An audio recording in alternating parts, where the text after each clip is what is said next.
Hello gamers, Matthew here from Grey Army Gaming. For today's episode of Renovations, we will be turning this into this.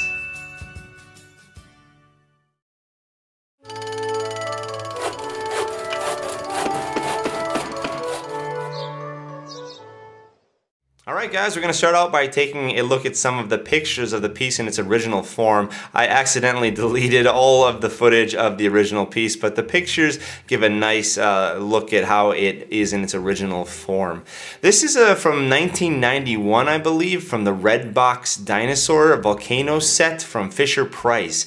And I found this at our local secondhand store for about $1.50. The first impression that I got was the terrible paint job, but if you look closely, the plastic is actually pretty decent. There's some nice detail to it. It's a little clumpy in some parts and a little unrealistic in other parts, but all in all, the plastic was in pretty decent shape. The worst part, of course, is on top there with that red disc, which is actually a sort of button that you push that makes the volcano noises. And what I did was I wanted to go ahead and preserve that. If you flip the piece over, you can see how, just for structural integrity, I didn't want to take anything apart, so I left everything together in one piece. I didn't unscrew that electronic part on the bottom. I just left it in there and went ahead and added sand and everything on top.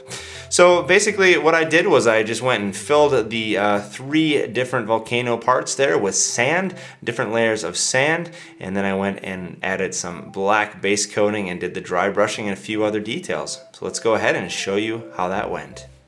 Alright, here's the next step in our renovation project. The first thing we did was we went ahead and added sand to this to give some texture. The first thing we did was we filled in all of these craters to cover up that plastic stuff with all the holes and everything to give it a more realistic, rough texture look. So we filled in those 3. As you can see, there's still some holes left in there, but I actually like that. That gives some nice effect to the top of the volcanoes. In addition, we went ahead and added sand on different flat places. They looked too plasticky and too there wasn't enough definition. So we added some sand to those plastic places there in the cracks. You can see there between all these places.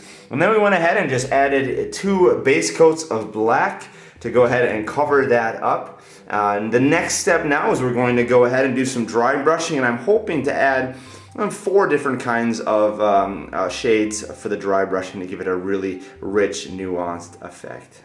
And here we have the volcano in its final form. I am extremely pleased with how this came out. If you compare to how the original piece looked, this is such an incredible improvement.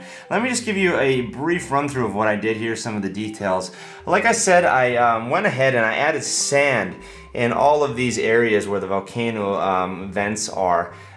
Several layers of sand with just white glue and filled those in there. And then I went ahead and just added a black base coat to the entire thing. Once that base coat was finished, as you saw in the last part, then I went ahead and started doing dry brushing.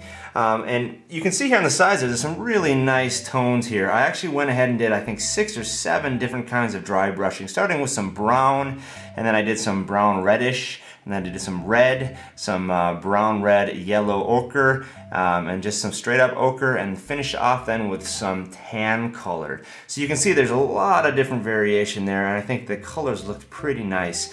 So that was the dry brushing here on the side. That worked really well on the sand down here. You can see the sand and the pebbles. If you compare to the original piece, where that was just a flat piece of plastic, that didn't look very good at all. And then I went ahead and threw in some little bit of grass clumps in different places. Just to try and give it a little more color and a little more variation. I tried some green, but that looked a little too alive for this kind of dark and hot volcano surface, so I ended up not using the green and went with more of the yellow brownish grasses. Now the other part that I really appreciated was the actual fire parts up here. Now when I added the sand, this was actually kind of an accident. The sand with the glue, actually when it dried, it left these holes. And I was trying to figure out if I should just keep adding layers of sand until those holes were all filled in. But then I decided, well, why not actually use those holes and do something cool with them? So what I did was I just put some highlights in there with the holes to make it look like the lava is coming out. And what I did here was I started out with a reddish color on the outside, And then while it was still wet, I added a little bit of orange and did some dry blending.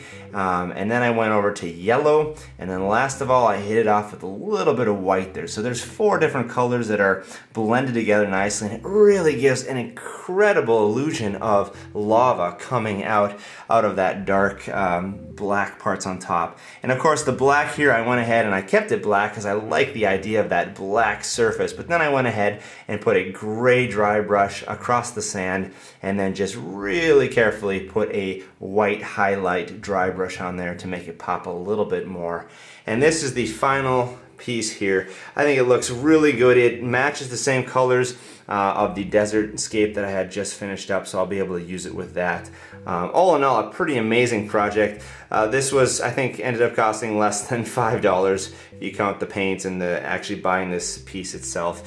Really nice piece. On the bottom, like we said, everything is preserved. Nothing has changed in the bottom, but on the top we get this really incredible looking piece that I'm looking forward to using on the battlefield. Well, thank you for joining us for this episode of Renovations here at Gray Army Gaming for the future of fantasy.